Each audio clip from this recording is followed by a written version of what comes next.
picture this.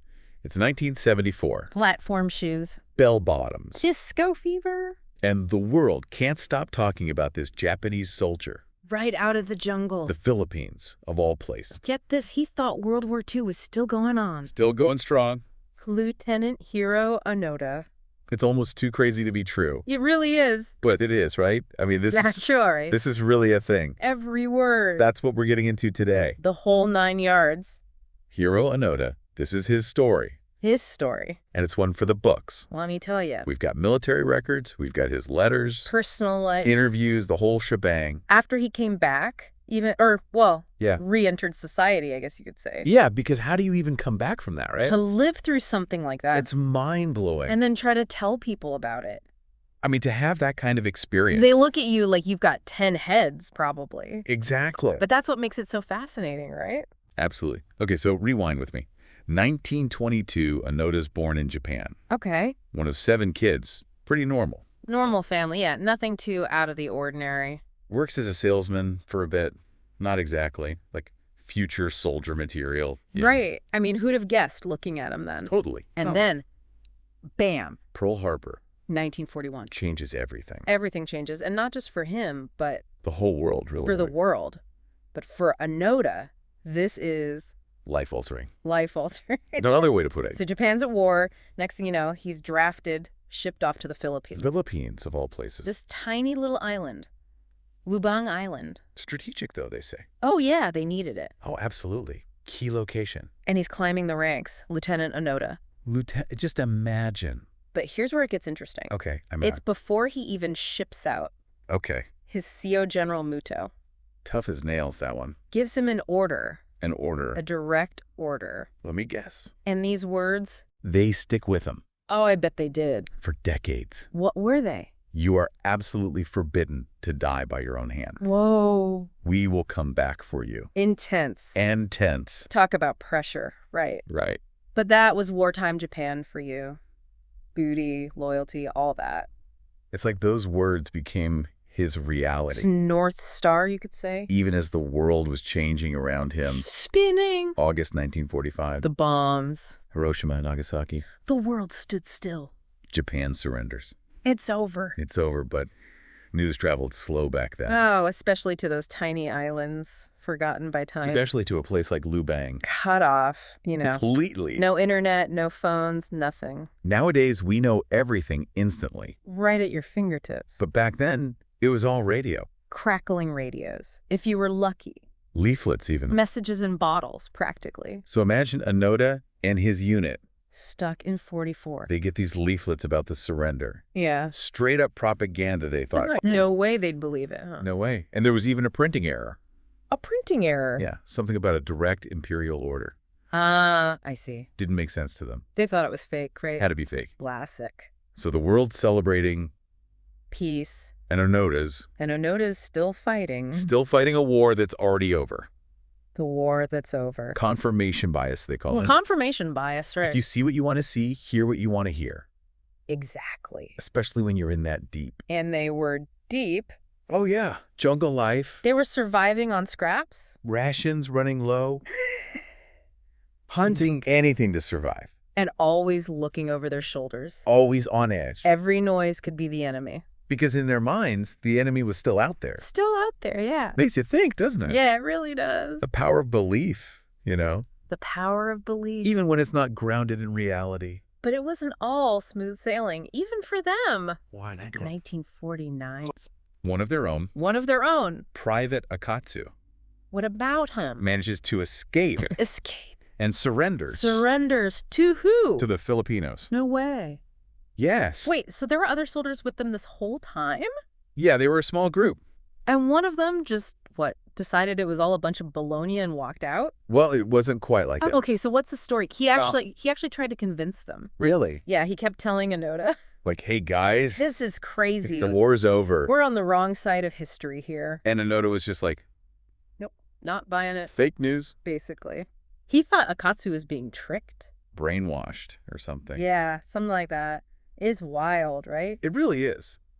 I mean, you think about it. If your own buddy, Someone you trust. someone you trust, with your life. tells you the war is over, You'd think. you'd think you'd at least consider it, right? You'd hope so. Yeah. But for Onoda, it just confirmed his suspicions. That they were still in danger. Exactly. He probably doubled down. Oh, yeah. If anything, he became more convinced. More determined. Like, the more evidence you threw at him, The deeper he dug in. that's exactly it. It's incredible. What's to try to argue with someone who's just won't budge no matter what? They've got their truth. They've got their truth. And nothing's getting through that. And that's it. That's Onoda in a nutshell. Onoda in a nutshell. But, okay, let's say you don't believe your buddy. Okay. You think he's lost it? Sure. What about family? Oh, man. Right. Like, you get a letter from your mom. Your mom's handwriting? Your mom's handwriting. Name on the envelope. Tells you the war is over. It's time to come home. Yeah. You got to believe that, right? You'd think so. Well, 1952, Okay. they managed to get letters Letters? and even photos. No way. Yes. Smuggled in Wow. from their families. And you know what? Oh, no. Oda He was convinced. that they were fake. Fake. Oh, come on. He thought the enemy had intercepted them. No. Or maybe, or they forced their families To write them. to write them. That's cold. I know. Talk about dedication to a lost cause. Right. Like, at that point, it's like, It's beyond reason. it's on reason. But that's the thing about belief, isn't it? It's powerful. It can be so powerful that it distorts reality. Exactly. So we've got Akatsu surrendering. Right. We've got letters, photos. Some loved ones. None of it getting through. Okay, what about this? Okay. 1954. This is... Corporal Shimada, Oh, no. one of the last guys with Onoda, Yeah. killed Filipino forces. Yep. You'd think. You'd think that would be the wake-up call, right? That's it. Game over. But Onoda Yeah. just doubled down again. No. Yes. He thought, wait, he didn't actually think. He thought it proved they were still fighting a war. Oh, come on. He can't be serious. He was convinced Wow. Yes, wow. that the enemy was still out there Unbelievable. and that Shimada, yeah. he died a hero. A hero of a war that was already over. It's tragic, honestly. It really is. It's Yeah. like, how much evidence do you need? You'd think that would be enough. Apparently not. Apparently not for Onoda. But it gets even crazier. Oh, there's more. Oh, yeah. 1959, they send a search party. A search party for Onoda. For Onoda. They're really trying to get this guy home. They're desperate at this point.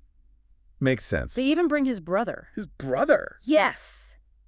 To the island. No way. To plead with him to come out. With a loudspeaker, probably. Yeah. The whole shebang. Hiro, it's your brother. Come on out. Something like that, yeah. What did Onoda do? Well, don't tell me. He refused. No. He said it was a trick. He thought his own brother. He was convinced. Wow.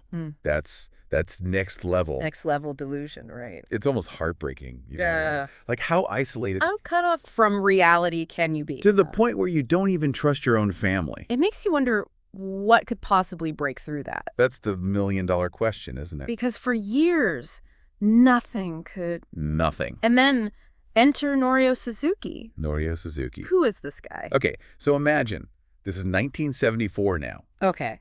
This guy, Norio Suzuki, Yeah. Japanese college dropout, All right. bit of an adventurer. Okay. He hears about Onoda's story, Yeah. and he's hooked. He's like, I gotta meet this guy. Exactly. That's wild. So he decides, right then and there, What? he's going to find Onoda. No way. He's going to find him. So, wait, hold on. Years of search parties. Years. Government agencies. The whole 9 yards. And this college dropout thinks he can do it. That's what I'm saying. Okay, so what happened? He goes to Lubang Island. He actually went. He goes to Lubang Island. Okay. And get this, within days. No. Days, he finds Onoda. Get out of here. I'm not kidding. It's like something out of a movie, And right? it's unbelievable. This random guy just stumbles across him. Stumbles across him Yeah. after all that time. I gotta hear this. So Suzuki, he's like a combination of adventurer Yeah. and like this free spirit. Right. And he's got this way about him, you know. He must have. And I don't know, maybe Onoda sensed That's what. that this wasn't another trick. Right. That this was just some guy, The regular guy. a regular guy Who wanted to listen. who was genuinely interested. Fascinated. But still, There's a note here. he stuck to his guns. He says, look, I appreciate it, but I need an order. A direct order. From my commanding officer. Or I'm not budging. Or I'm not surrendering. Wow. After all that, he still wouldn't break his orders. Talk about dedication. That's some serious loyalty. It's almost admirable, even though it's kind of heartbreaking at the same I time. know, right? You gotta admire the dedication, but at the same time, He's been living a lie, essentially, for decades. for decades. It's hard to wrap your head around. So they actually did that. Oh, yeah, they tracked him down. They found his commanding officer, Major Taniguchi, Major Taniguchi, retired by then. retired, living his best life, probably. Probably, yeah. Imagine getting that phone call. Hey, remember that guy? Remember that order you gave? Yeah, about not surrendering. Well, he's still out there. Still wait. You gotta come get him. Wild, right. Absolutely wild. But that's the thing about this story. It's full of surprises. It just keeps going, you know? It really does. So Taniguchi, He agrees to go back. he gets on a plane Back to Lubang Island. back to Lubang Island. And meet with this soldier. After all those years. Decades later. It's March 1974. The moment of truth. Taniguchi stands before Onoda. In his uniform? I bet that uniform was Probably moth-eaten by then. probably But still, a symbol, right? a symbol of authority, Of the past. and he relieves Onoda of duty. Officially. Yeah. Finally. Declares the war over. Can you imagine? Onoda's world just Shatter. shattered after all Like, that like time. holding on to that belief. I bet it was a relief, in a way. Maybe, yeah. But also confusing, disorienting, To have your whole reality just up in smoke. gone And then, of course, he goes back to Japan.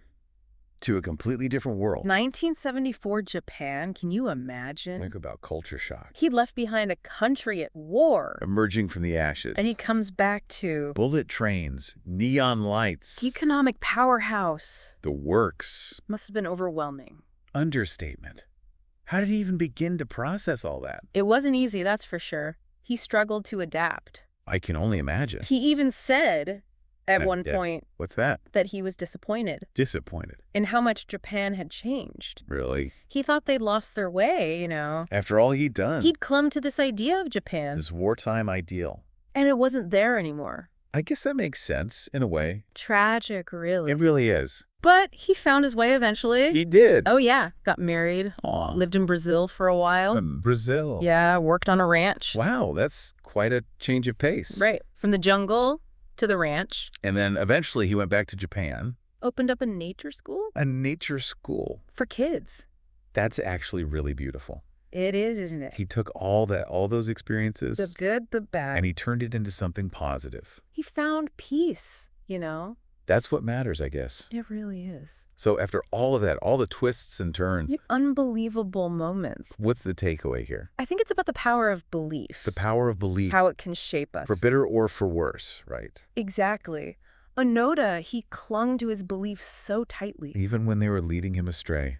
Even then. It's a cautionary tale, in a way, It is a reminder to stay open-minded. to question our assumptions. To be willing to change our minds when presented with new information. Because sometimes the truth can be stranger than fiction. And sometimes it takes a long time to find it. Hiro Onoda's story, a story for the ages. One we can all learn from. Thanks for joining us for this deep dive. It's been a wild ride. Until next time.